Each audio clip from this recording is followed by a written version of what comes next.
The bulk of the Carolina Hurricanes offseason is now behind us. Now it's time to predict the opening night roster for the Carolina Hurricanes in this episode of Locked On Hurricanes. You're Locked On Hurricanes, your daily podcast on the Carolina Hurricanes. Part of the Locked On Podcast Network. Your team every day.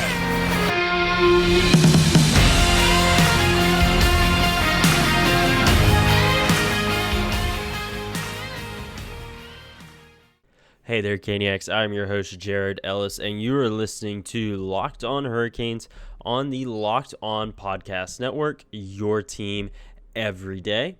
As always, you can find the show on Twitter and Instagram at LO_Hurricanes and myself on Twitter at JaredEllis_96. And in today's episode, we will be predicting the opening night roster for the Carolina Hurricanes. Opening night is, of course, on October 12th against the Columbus Blue Jackets. So it is still a ways away. We still have some offseason left to go. We still have training camp. We still have the prospect showcase. So this is definitely very, very early. This is the way too early opening night roster prediction. But I do think there are going to be some interesting things here that we can discuss as far as what we can expect when it comes to who will be taking the ice for the team on October 12th. Now, on the top six, these guys, I feel like these are going to be the six guys that are going to be on those top two lines. It's just going to be a matter of where they all fall. A couple of them, you kind of figure that's where they're going to be. Another few others are going to be a little bit of question marks. On the top line, I have Teuvo Teravainen, Sebastian Aho, and Seth Jarvis. Aho and Jarvis, I think, Aho especially, is a lock for the top line. Absolute lock. He isn't going anywhere.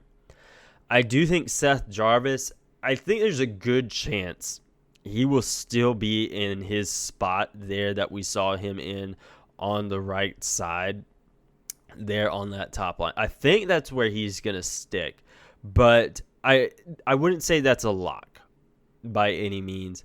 And then you go over to the left side with Teuvo. I think that is another one that, that's a bit of a safe prediction. I guess you would say they're having him there, but he's another one. I don't think he is a lock to be on that top line by any means. I think all these guys, they're going to be rotating in and out of spots on this top line for sure. But now looking to the second line, I have Max Pacioretty, Jesperi Kotkaniemi, and Andrei Svechnikov. I think Kotkaniemi, he's likely going to be the second line center, replacing Vincent Trocheck. I could see him maybe starting out the year maybe as like the third line center. But I think that is a spot better suited for Jordan Staal. And I think Kotkaniemi getting that big long-term extension, they really see him as that long-term second line center. That's what they see him as. So I think that's where he's gonna end up this year. And I think we could. Because Jordan Staal is so good, at that third line center position, I don't think they're going to move him up to that second line. I think they're going to go ahead and give Jesperi that spot. Now, Max Pacioretty and Andrei Svechnikov, those are the two other guys that I could see rotating in and out of that top line. I've seen several lineup predictions having Max Pacioretty on that top line, having Andrei Svechnikov on that top line. So I do think that is very, very much a possibility. I do think we could see that. I personally just think that chemistry between Sebastian Aho and Teuvo Teravainen, and then just how good Seth Jarvis was last year, I think they're going to want to keep that top line together. Given this is very, very early. It's August 4th. This can absolutely change. We have over 2 months to go before opening night. So this can absolutely change. We absolutely could see Max Pacioretty on the top line. We absolutely could see Andrei Svechnikov on that top line. 100% could see that. But this is just what I'm thinking here. I think this is what we're going to see come opening night. As we know, during the season, things can change. If you remember last season, Seth Jarvis started pretty low there on the forward depth chart. If I remember correctly, he was more of like a fourth line guy. That was pretty early on. And then, he just moved up. And then come into the season, he's the top line guy. So I do think he is likely going to keep his spot there. Again, I think, that's going to be those wing positions, I think, are going to be a bit of a revolving door between Teravainen, Pacioretty, Jarvis, and Svechnikov. I think those are kind of going to rotate around a little bit throughout the season, but that's what I'm thinking with opening night. Now, moving to the third line. Again, already touched on it, but I think Jordan Staal, he is still going to be that third line center. He is an absolute monster there. I don't think they're going to want to change that up. And then you have Jesper Fast there as well. He's not going to go anywhere as well. They are a phenomenal duo there. So really not a whole lot of explanation there. We all know how good that third line was last year. But going into this coming up season, we are missing a key piece of that line. Nino Niederreiter is now in Nashville. And that's going to be a very big blow, not only for this third line, but for the team as a whole. And that's going to be a big pair of shoes to fill. And ultimately, I do think Martin Necas is going to be that guy that slots in there in Nino's old spot. Now, I do have a question mark beside his name as well, because as of recording at 9:57 this morning on August 4th, he has not re-signed with the team. I do think that deal is going to get done. But, it is, very much like last season last offseason, I should say, with Andrei Svechnikov. His extension didn't get done until just a few days before training camp. So I do think that it could still happen, and I do think it's going to happen. Dom Waddell has said he is confident in getting Necas re-signed, and I believe that. He had a down year last year. He did not have a very good season last year. It was very disappointing.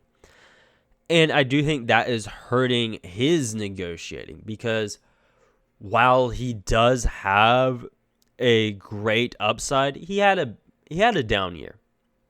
So I do think that is affecting negotiations there.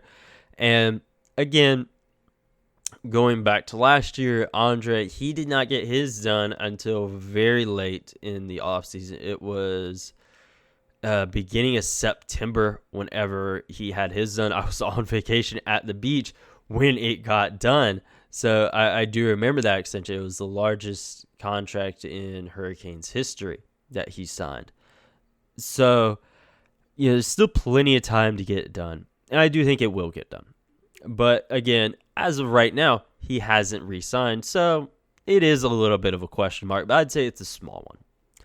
Fourth line is an interesting one because we are now missing some guys. Jordan Martinook is the lone guy from last year's fourth line that is still around. And that is where I still have him. I have him there on that fourth line with Jack Drury making the jump up to the NHL. I think that's we all agree that's pretty much a lock for that to happen this offseason, barring any free agent signings or anyone else standing out in training camp. And then Andre Kasha as well, slotting in there on that fourth line. I have seen some lineup predictions having Martinook on the third line, having Kasha on the third line. So, again, I wouldn't, say any of these are, set in stone. This is going to be what we see. Very much like that top line. I do think there are some guys that this is where they're going to be. But, again, some of them I do think it could, change up during the year. But I think Natchez on that third line, that is going to be the best spot for him to be able to succeed. And maybe we've seen it before a couple times of Andre Svechnikov moving down to that third line playing with Jordan Staal. I could maybe see Natchez kind of sliding into his spot there, but that's a big maybe. It is. I don't see that being like a lock to happen or anything. And, he's a very big question mark there because, again, he has tremendous upside, but he did not live up to potential last season. And, all these other guys, they're the bottom six guys. They are.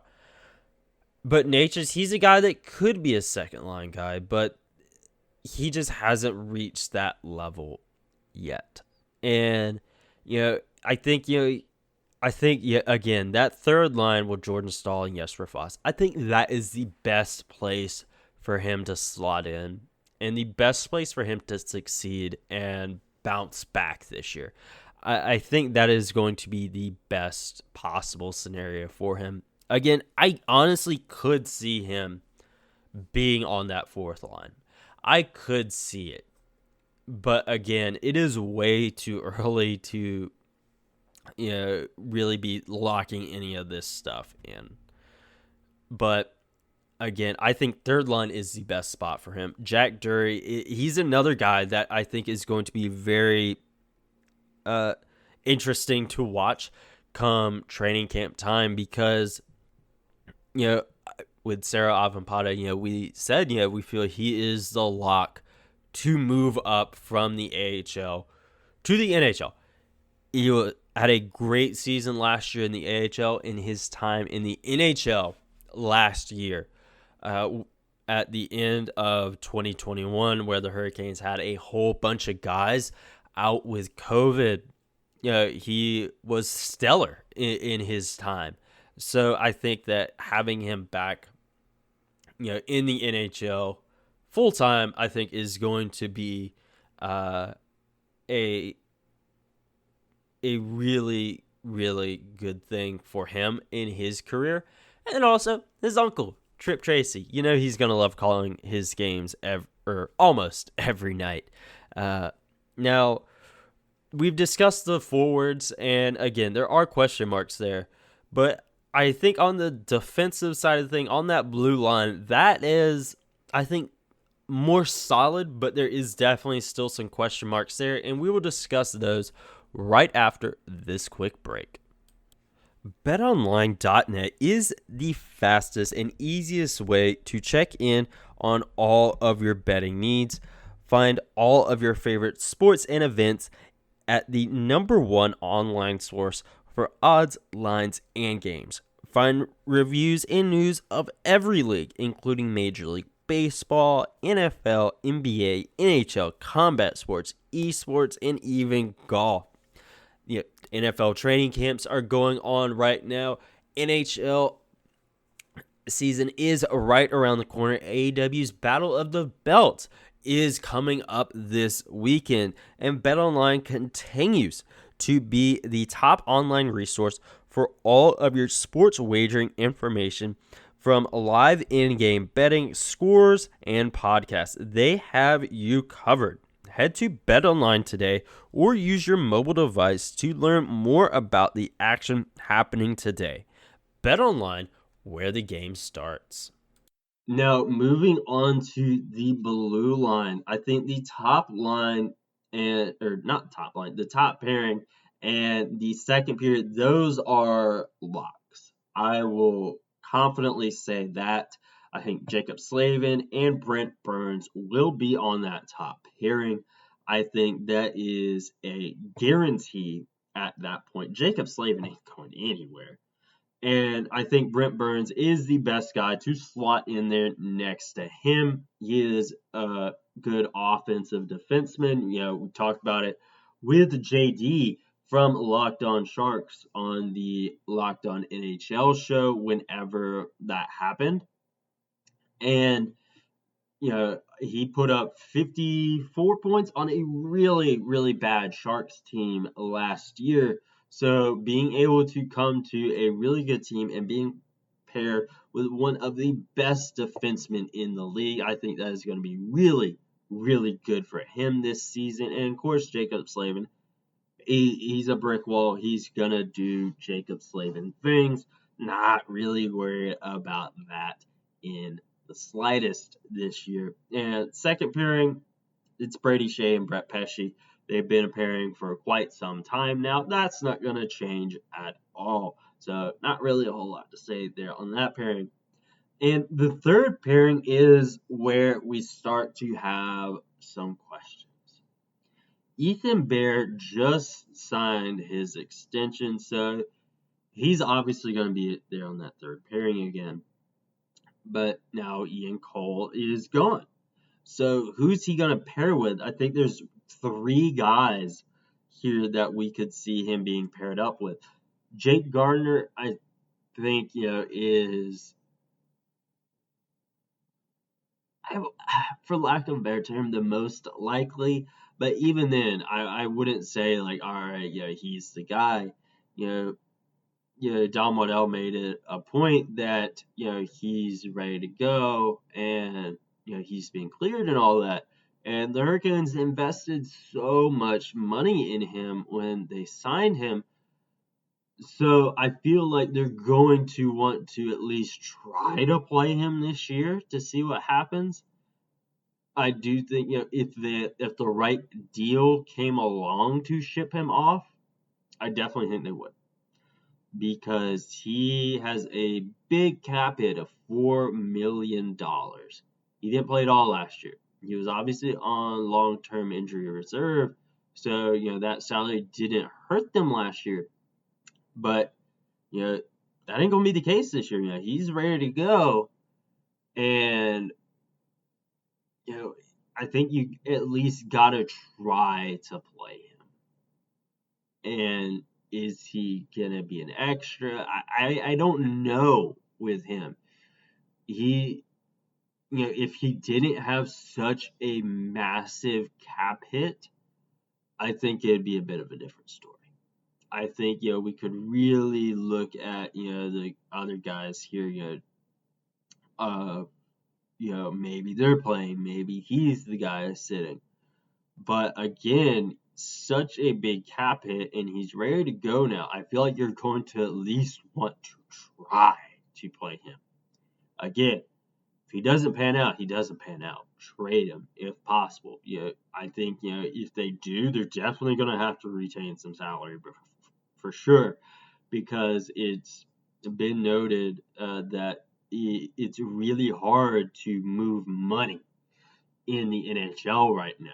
It's really hard to get some guy or organizations to take on hefty salaries. I mean, you look at the Brent Burns deal.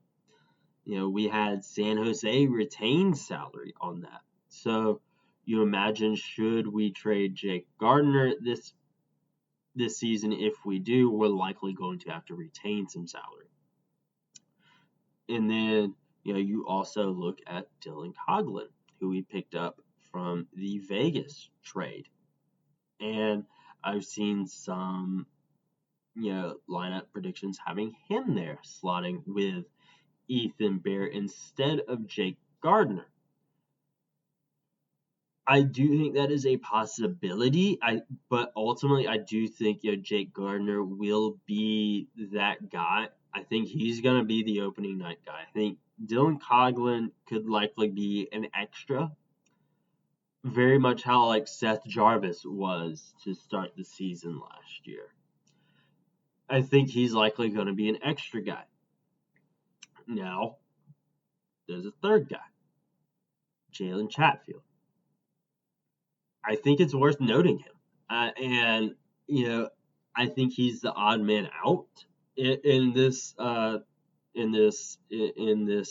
situation. But I think he still has a shot. I really think he does, because the guy is really good, and he really, really impressed in his time with the Hurricanes last year, like Jack Drury did, at the end of 21, when we had to play with like half an AHL roster because so many guys were out. Chatfield looked phenomenal, and that's what got him his extension. And I don't think it's out of the realm of possibility for him to be on that opening night roster. I really think it is a possibility. I don't know if it's the biggest possibility because, again, you have Coughlin, who we picked up, and then you have Gardner with his big contract. But ultimately, I think he has a shot.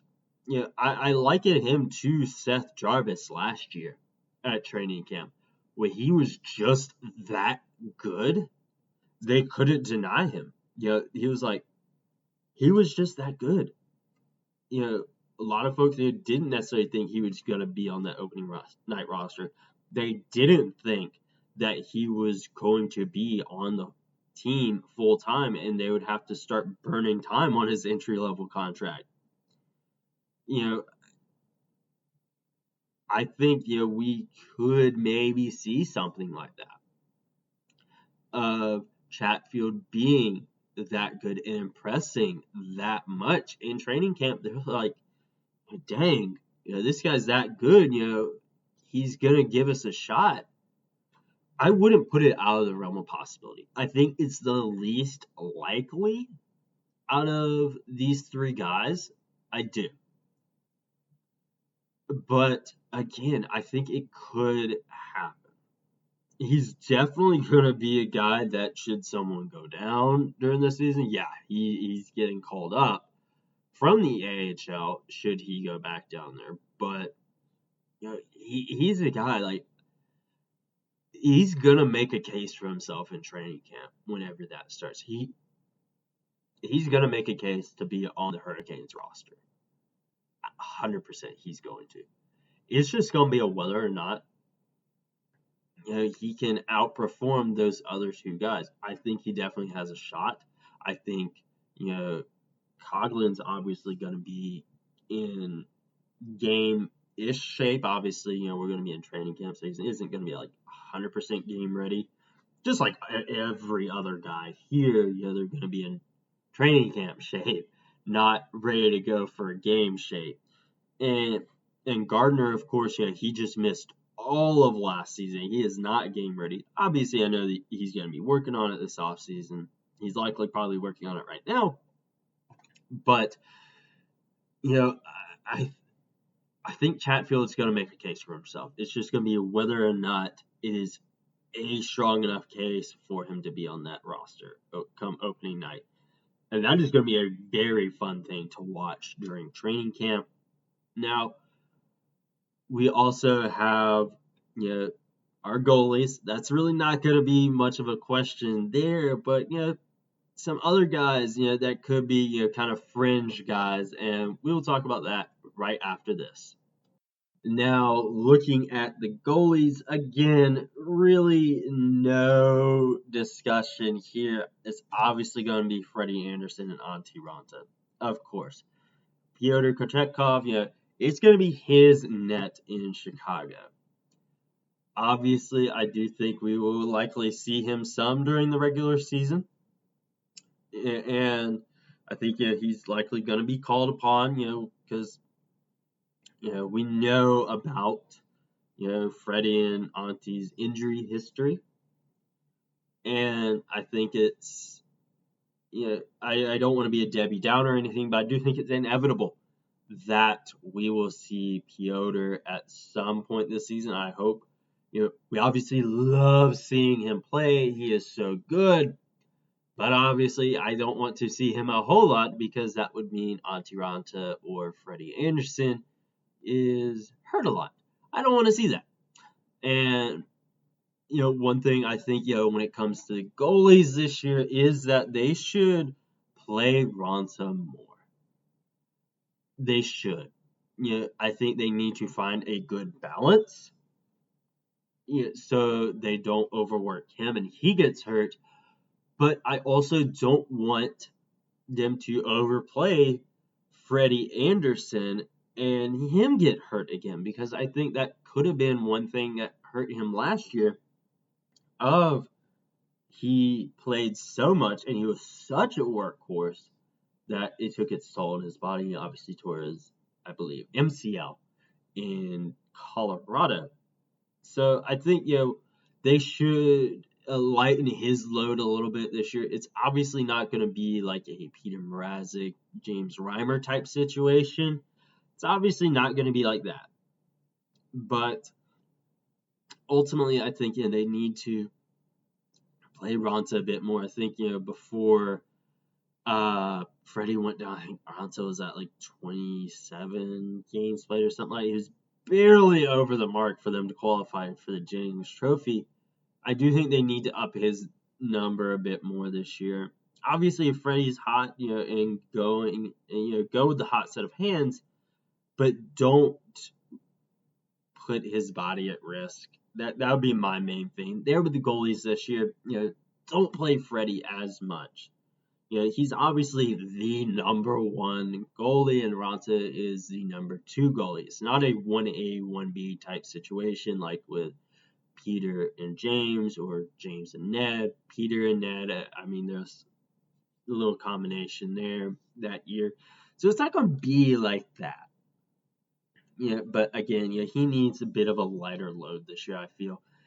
And ultimately, I think, we likely will see Piotr for a few games. I think it's going to happen. And I'm looking forward to seeing him. He's really good. He showed that he can hang with the big boys. He came over from the KHL, played a little bit in the AHL, moved up to the NHL, and, played really, really well for us. So I'm not concerned that he won't be able to meet the task at hand. It's just going to be, we know if that happens, Freddie or Raanta is hurt again. Now, looking at the other two question marks, we obviously talked about Coghlan, Chatfield, and Garden. But looking at some of the other guys, Ryan Dzingel is a guy that they just brought back, and I think he's not going to be on the opening night roster, barring an injury.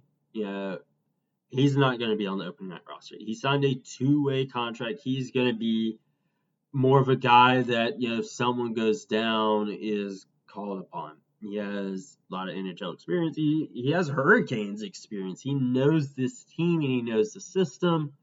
So that isn't going to be a thing there. He's a depth piece. He's not going to be an opening night roster piece. And, he's just going to be, a good depth piece. But I do think it's worth mentioning him here because he is also going to be a guy that if someone goes down, he's going to be one of, if not the first guy that gets called to come up to Raleigh, or rather come down to Raleigh if we're talking geographically. But he's likely going to be the first guy to get that call should someone get hurt and go down. Because, again, he has a lot of NHL experience. He has a lot of Hurricanes experience. So, he's going to be a guy, And then, we also like mentioning Coghlan in that That's Ready trade. We have Lane Pedersen from the Brent Burns trade.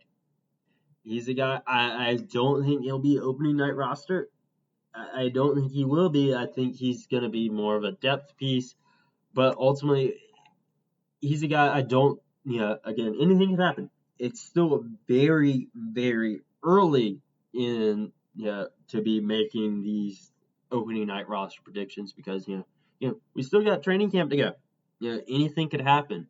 Again, I go back to last year of Seth Jarvis. No one thought he would be making that Hurricanes roster. We all knew he was really talented, but thought it'd probably be a couple years before we saw him in the NHL full time. But he's like, no, I'm making this team now. I'm going to be 19 years old, making an NHL roster. Obviously, he turned 20, and he did. He was just that good in training camp that they couldn't deny him, to be in the NHL. And, again, we could very well see, some of these extra guys, some of these fringe guys, like Coghlan, like Chatfield, like Dzingel, like Pettersson. Maybe these guys make such a good case for themselves in training camp that they lock up that spot on that opening night roster. We just don't know. Anything can happen, but ultimately, I think the roster we are going to be looking at opening night, top line, Teravainen, Aho, Jarvis. Second line, Pacioretty, Kotkaniemi, Svechnikov. Third line, Necas, Stahl, Voss. Fourth line, Martinook, Drury, and Kasha. First defensive pairing, Slavin, Burns. Second, Shea, Pesci. Third, Bear, Gardner. Goalie, Anderson, Bronta. I think that is what we're going to be looking at come opening night. Again, a couple of these guys could move around. Maybe we see another guy crack the lineup, maybe as an extra. Maybe not. I don't know. But we'll ultimately just have to wait and see. We played all last year with an extra defenseman. If you remember, Brendan Smith and Ethan Bear were rotating in and out. So maybe we see Coghlan. Maybe we see Chatfield. We'll just have to wait and see. And, of course, we will discuss all of that here on Locked On Hurricanes whenever training camp rolls around, whenever opening night rolls around. But in the meantime, make sure you follow Locked On Hurricanes on Twitter and Instagram at LO_Hurricanes and myself on Twitter at JaredEllis_96. And I will talk to you guys in the next episode.